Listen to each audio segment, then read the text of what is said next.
Hər vaxtınız xeyir olsun müəllimlər. İndi keçirik üsullar bölməsinin ikinci hissəsi olan əməkdaşlıq və kommunikasiya strategiyaları. Əməkdaşlıq və kommunikasiya deyəndə nə başa düşürük müəllimlər? Demək ki, əməkdaşlıq varsa, orada ünsiyyət var, orada müzakirə var, fikirlərini əsaslandırma var, fikir mübadiləsi var və yaxud da ünsiyyət var. Əməkdaşlıq və kommunikasiya strategiyaları şagirdləri qrup və cütlərlə işləməsini, qarşılıqlı müzakirə, fikir mübadiləsi və razılaşma prosesini təşkil edir. Əməkdaşlıq və kommunikasiya strategiyaları şagirdlərdən öz bilik və bacarıq təcrübələrini başqaları ilə bölüşməyi və onların fikrindən faydalanmağı öyrədir. Bu strategiyalarda bəs gəlin baxaq görək şagirdlərdə hansı bacarıqları formalaşdırır. Birinci, şagirdlər bir-birini dinləməyi öyrənirlər, arqument gətirirlər, öz fikirlərini əsaslandırmağı öyrənirlər. Buradan bilik təkcə müəllimdən deyil, onların həmyaşıdlarından qarşılıqlı fəaliyyət, sual vermə, izah etmə və müzakirə yolu ilə formalaşır. Burada şagird öz rolunu qrupun ümumi nəticəsinin təsirinə görə görür və məsuliyyət və cavabdehlik hissi daşıyır. Beləliklə, əməkdaşlıq və kommunikasiya strategiyalarında əsas vurğu nədir? Burada şagirdlər öyrənmə və ünsiyyət bacarıqlarının formalaşmasıdır. Burada şagird həm öyrənən tərəf olur, həm izah edən tərəf olur, həm də dinləyən və müzakirə aparan tərəf olur. Gəlin baxaq görək, indi əməkdaşlıq və kommunikasiya strategiyalarına hansı iş üsulları daxildir? Gəlin baxaq görək müəllimlər, ilk öncə kommunikasiya və əməkdaşlıq strategiyasına daxil olan iş üsulu hansılardır? Birincisi, beyin həmləsi üsuludur. Beyin həmləsi üsulu qrup formasında və yaxud da fərdi formada keçirilən bir iş üsuludur. Burada şagirdlərin kreativ ideyaları toplanır, sərbəst fikir mübadiləsi aparılır. Deməli, beyin həmləsi üsulu 1953-cü ildə Amerika psixoloqu Osborn tərəfindən irəli sürülmüşdür. Bu iş üsulu ən çox dərsin əvvəlində aparılır, cəlb olunma mərhələsində istifadə olunur, şagirdlərin dərsə cəlb edilməsini təmin edir. Burada ən çox kreativ fikirlərin toplanılmasını təmin edir. Deməli, interaktiv beyin həmləsi bir neçə növə bölünür. Bunlardan həm strukturlu, həm struktursuz olması, həm əks düşüncəli olması, qrupla aparılması və fərdi aparılması aiddir. Bəs gəlin baxaq görək, beyin həmləsi üsulunu necə tətbiq etməliyik? Əvvəlcə müəllim bir mövzunu, bir problemli situasiyanı şagirdlərə təqdim edir. Bu situasiya əsasında şagirdlər ağıllarına gələn ideyaları, ağıllarına gələn mümkün həll yollarını səsləndirirlər. Burada qeyd etmək lazımdır ki, şagirdlər bu fikirləri səsləndirən zaman onların fikirləri mühakimə edilməməlidir. Yəni, söylənilən hər bir fikir mümkün həll yolu kimi baxılmalıdır. Biz beyin həmləsi üsuluna müəllimlər gündəlik həyatımızda da rast gəlirik və gündəlik həyatımızda rast gəldiyimiz problemləri özümüz də hiss etmədən beyin həmləsi üsulundan istifadə edərək həll edirik. Necə problemlər ola bilər? Məsələn, deyək ki, evdə çörək yoxdur. Çörək yoxsa biz nə edə bilərik? Mağazaya gedə bilərik, qonşumuzdan istəyə bilərik və yaxud da çörəksiz yeyə bilərik yeməyimizi. Deməli, biz bir problemi həll etmək üçün bir neçə kreativ üsullardan istifadə edirik. Beyin həmləsi üsulu da bu kreativ fikirlərin, kreativ həll yollarının toplanmasını özündə cəmləşdirən bir üsuldur. Deməli, şagirddə hansı bacarıqları formalaşdırır? Problem həll etmə, müxtəlif situasiyalardan çıxış yolları tapmaq, məntiqi və tənqidi təfəkkürü formalaşdırmaq, şagirdlərdə özünə inam hissini formalaşdırmaq, onlarda müstəqil düşüncə tərzini inkişaf etdirməkdən ibarətdir. Beyin həmləsi üsulu, deməli dedik, həm qrup şəklində aparılır, həm də fərdi şəkildə aparılır. Burada qrup şəklində aparılan üsulda şagirdlərdə dinləmə bacarığı, həmçinin başqasının fikrinə hörmət kimi dəyərlər formalaşır. Gəlirik müəllimlər, ikinci iş üsulumuz olan Sokrat dialoquna. Sokrat dialoqu odur ki, burada sual-cavaba əsaslanan bir strategiyadır. Bu strategiyanın əsas iş prinsipi nədir? Burada sualla verilən cavabdan yeni bir sualın çıxarılmasıdır. Yəni, sualdan sual çıxarılır. Bu proses sonsuz olaraq davam etdirilə bilər. Burada məqsəd nədir? Şagirdləri müzakirəyə cəlb etmək, təfəkkürünü gücləndirmək, dinləmə və sual vermə bacarığını formalaşdırmaqdan ibarətdir. Deməli, fəaliyyətin bitməsini idarə edən şəxs müəllimdir. Müəllim sonda qapalı sual verərək müzakirəni bitirə bilər. Sokrat dialoqunda sual verən tərəf həm müəllim, həm də şagird ola bilər. Deməli, Sokrat dialoqunun əsas prinsipi nə oldu? Sualdan sual çıxarmaq. Bəs necə tətbiq edirik? Əvvəlcə keçiriləcək mövzuya uyğun əsas suallar hazırlanır, aydın formada yazılır. Açıq suallarla başlanılır, qapalı suallarla bitir. Suallar şagirdin yaş səviyyəsinə uyğun olmalıdır. Daha sonra sual səsləndirdikdən sonra 5-10 saniyə suala düşünmə vaxtı verilir. Müzakirədən kənara çıxmamaq lazımdır. Şagirdlərin cavabları diqqətlə dinlənilir və vaxtaşırı müzakirə edilir, ümumiləşdirilir. Bu ümumiləşdirmə ya lövhədə də aparıla bilər və yaxud da proyektor vasitəsilə də aparıla bilər. Sonda müzakirəyə mümkün qədər çox şagirdin cəlb edilməsi vacib nüanslardan biridir. Burada şagirdin rolu nədən ibarətdir? Şagird müraciət olunduqda çəkinmədən öz fikrini bildirməlidir. Verilən sualı mümkün qədər dəqiq və aydın ifadə etməlidir. Cavabını bütün sinifə ünvanlamalıdır. Müzakirə proseduruna riayət etməlidir. Sinifdə vaxtdan effektiv istifadə üçün sualları mümkün qədər qısa və lakonik cavablandırılmalıdır. Deməli, Sokrat dialoqunun əsas iş prinsipi nə oldu? Sualdan sual çıxarmaq. Sonra gəlirik karusel iş üsuluna. Karusel iş usulu müəllimlər dedik, fırlanan iş üsullarından biridir. Fırlanan iş usulu nədir? Yəni dairəvi şəkildə keçirilən bir iş usuludur. Burada da şagirdlər bir-birlərini qiymətləndirirlər. Birgə öyrənmə var, yoldaş qiymətləndirilməsi var. Sinifdə bütün şagirdləri aktiv saxlayır və dərsə cəlb etməyə kömək edir. Bəs necə tətbiq edirik? Burada şagirdlər yenə qruplara bölünürlər. Qruplara bölündükdən sonra tapşırıqlar verilir. Tapşırıqlar hər bir qrup tərəfindən yerinə yetirildikdən sonra iş vərəqi digər qrupa ötürülür və ötürülən qrup da həmin iş vərəqinə əvvəlcə yazılan yazılara baxır, lazım gəldikdə düzəliş edir və əlavələr edir. Sonra vərəqi ötürür digər qrupa. Bununla bütün iş vərəqləri bütün qruplara ötürülmüş olur. Yəni karusel şəklində ötürülür. Dedik, karusel də əyləncəli oyunlardan biridir. Şagirdləri aktiv saxlayır, şagirdləri dərsə cəlb edir. Şagirdlərdə hansı bacarıqları formalaşdırır? Məntiqi tənqidi təfəkkür inkişaf etdirir, müstəqil öyrənməni inkişaf etdirir. Burada da ünsiyyət var, qarşılıqlı əlaqə var, dəyərləndirmə və ümumiləşdirmə var. Sonra gəlirik müəllimlər dəyirmi masa iş usulu. Dəyirmi masa iş usulu şəkildə də gördüyünüz kimi şagirdlər dairəvi masada əyləşdirirlər. Bu da beyin həmləsinin bir növüdür. Beyin həmləsində olduğu kimi burada da müxtəlif fikirlər toplanılır, dəyərləndirilir və suallara icazə verilmir. Yəni ki, verilən suallar, verilən fikirlər mühakimə edilmir. Bəs necə tətbiq edirik?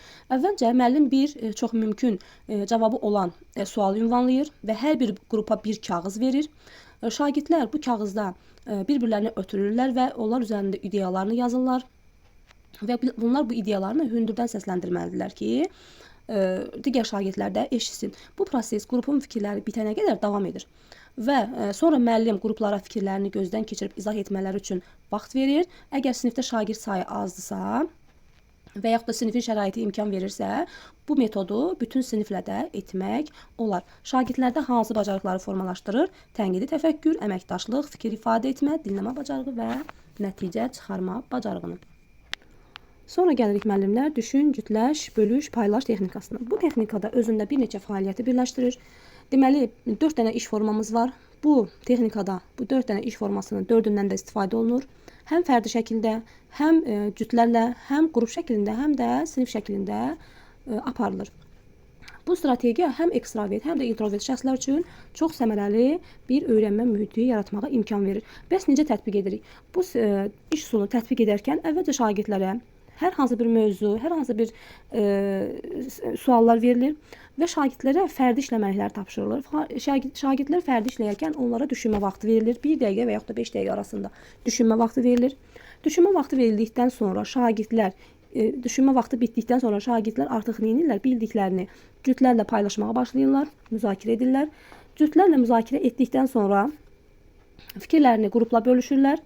Qruplarla müzakirə etməyə başlayırlar və sonda qruplarla bitirdikdən sonra öz bildiklərini bütün siniflə bölüşürlər. Deməli, bu strategiyanı müəllim bütün siniflə də öz bütün dərsi, ümumiyyətlə dərsin istənilən mərhələsini və yaxud da dərsi ümumilikdə bu strategiya üzərində qura bilər. Burada diqqət edəcəyimiz əsas məqam odur ki, sual və tapşırığın düzgün seçilməsidir. Bu zaman yuxarı təfəkkür səviyyəsinə uyğun tapşırıq və açıq tipli sualların verilməsi məqsədə uyğundur. Sonra gəlirik müəllimlər, müzakirə texnikası, müzakirə xəritəsi iş üsuluna. Müzakirə xəritəsi iş üsulu burada da müəyyən edilmiş mövzu, məsələ və problem ətrafında informasiyaların, informasiyaların, təəssüratların, tənqidi və təkliflərin qarşılıqlı fikir mübadiləsidir. Müzakirə xəritəsi özü də müzakirə texnikasıdır.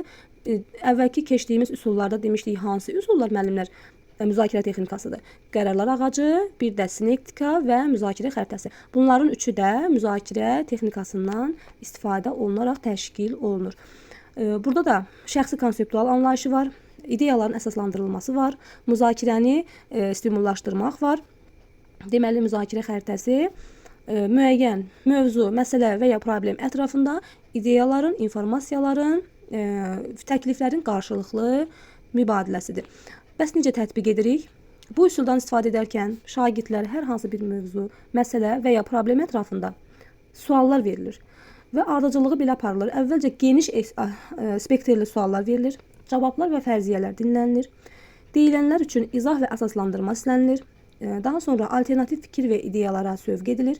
Fikirləri əsas mövzuya yönəldən suallar verilir. Müzakirənin sonunda isə nə edilir? Əsas məqamlar və deyilən fikirlər ümumiləşdirilir və bir daha vurğulanır. Bu fəaliyyət zamanı şagirdlər öz fikirlərini xəritə şəklində də təqdim edə bilərlər.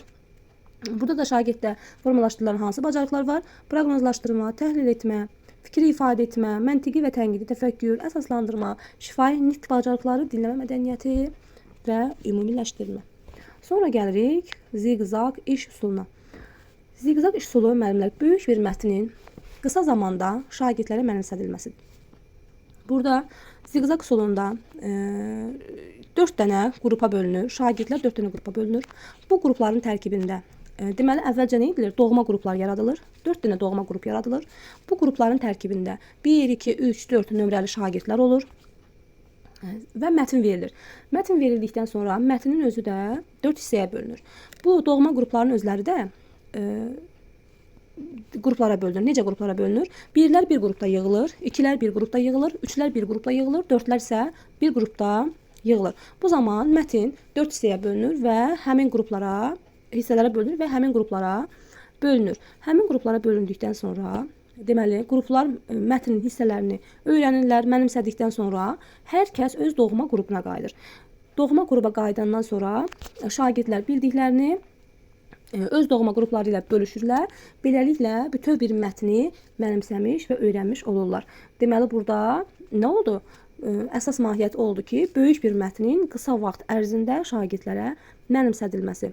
Burada da şagirdlərdə hansı bacarıqlar formalaşdırılır? Dinləyib anlama var, oxuyub anlama var, danışma, təhlil etmə və əməkdaşlıq bacarıqları formalaşdırılır. Sonra gəlirik müəllimlər akvarium iş üsuluna. Akvarium iş üsulu da Sokrat dialoqunun bir versiyasıdır. Sokrat dialoqunda nə idi? Suallar var idi. Suallar verməklə başlayırdı. Burada akvariumda 2 dənə qrup olur. Biri daxili qrup, biri xarici qrup. Daxili qrup müzakirəni aparan tərəf olur. Xarici qrup isə onları müşahidə edən tərəf olur. Xarici qrup onları müşahidə edəndə nə edir? Onların müzakirəsini dinləyir, onları müşahidə edir, göz kontaktının olub olmamasını qeyd edir. Daha sonra digər iştirakçılara söz verib verilmədiyini qeyd edir, müşahidə edir və arqumentlərin gətirilib gətirilmədiyini qiymətləndirir. Və deməli, daxili və xarici qruplar sonra nə edirlər? Bir yerə yığılırlar və sonda refleksiya aparırlar. Bu zaman şagirdlər bir-birlərindən zəif və güclü tərəflərini öyrənə bilərlər. Beləliklə, şagirdlərdə tənqidi müzakirə bacarığı və yoldaş qiymətləndirilməsi formalaşmış olur. Deməli, akvarium iş üsulu daxili və xarici qruplardan ibarətdir. Daxili qrup müzakirə aparan, xarici qrup isə onları müşahidə edən tərəf olur. Sonra gəlirik aksiyon iş üsuluna. Aksiyon iş üsulu müəllimlər daha çox ibtidai siniflərdə aparılır. Burada şagirdlərdə assosiasiya yaratmaq, hər hansı bir əşya, hadisənin xüsusiyyətlərini sadalamaq bacarığı formalaşdırılır. Necə tətbiq edilir? Müəllim öyrənilən cisim və ya hadisəni müəyyən edir, şagirdlərə təqdim edir və təqdim etdikdən sonra aksiyon başladılır. Və şagirdlər başlayırlar verilən əşya və hadisə haqqında xüsusiyyətləri sadalamağa. Beləliklə, növbə ilə şagirdlər öz fikirlərini və xüsusiyyətləri bildirirlər. Müəllim hər bir fikirdən sonra sayır. 1, 2, 3, 4. Deməli, növbəti fikir səsləndirilənə qədər müəllim saymaya başlayır. Və növbəti fikir söyləyəndən sonra artıq sonuncu fikri səsləndirən şəxs qalib olur. Deməli, burada şagirdlərə nə bildirmək lazımdır ki, təkrar fikirlərə yol verməsinlər, yəni təkrarçılıq etməsinlər. Şagirddə hansı bacarıqları formalaşdırır? öyrənilən cisim və ya hadisələrin xüsusiyyətini sadalamaq, dinləyib anlama bacarığı, köhnə biliklərindən istifadə etmə bacarığı, bir də assosiasiya yaratmaq bacarığı. Sonra gəlirik qar topası iş üsuluna. Qar topu nədir? Müəllimlər, qar topu odur ki, biz hər hansı bir deyək ki, qış fəslindəyik, qar yağır. Biz qar topunu düzəltmək üçün nə edirik? Əvvəlcə kiçik bir qrup qar topundan başlayırıq və onu yuvarlayaraq qar topasını böyüdürük. Bu qar topu da texnikası da eyni onun kimidir. Əvvəlcə burada şagirdlər bir-birlərlə müxtəlif konsept və mövzuları paylaşırlar bir qrup şəklində. Bir qrup artıq başlayırlar digər şagirdlərlə fikirlərini, müzakirələrini bölüşməyə və buradan inirlər şagird sayını artırırlar, qrup sayını artırırlar. Beləliklə getdikcə qrupun ölçüsünü 2 dəfə artırırlar və geniş söhbət qrupları yaradırlar. Burada da düşün, cütləş, paylaş texnikasından istifadə olunur. Bəs necə tətbiq edirik? Burada əsasən mövzu və tələb olunan məlumatlar şagirdlərə təqdim edilir. Şagirdlər verilən məlumatları nəzərdən keçirirlər. 10-15 dəqiqə onlara düşünmə, faktlar və fikirlər əsasında suallar, cavablar qeyd etmələr tapşırılır. Ehtiyac olduqda şagirdlər faktları təşkil etməkdə kömək edirlər. Burada da düşünmə vaxtı verilir.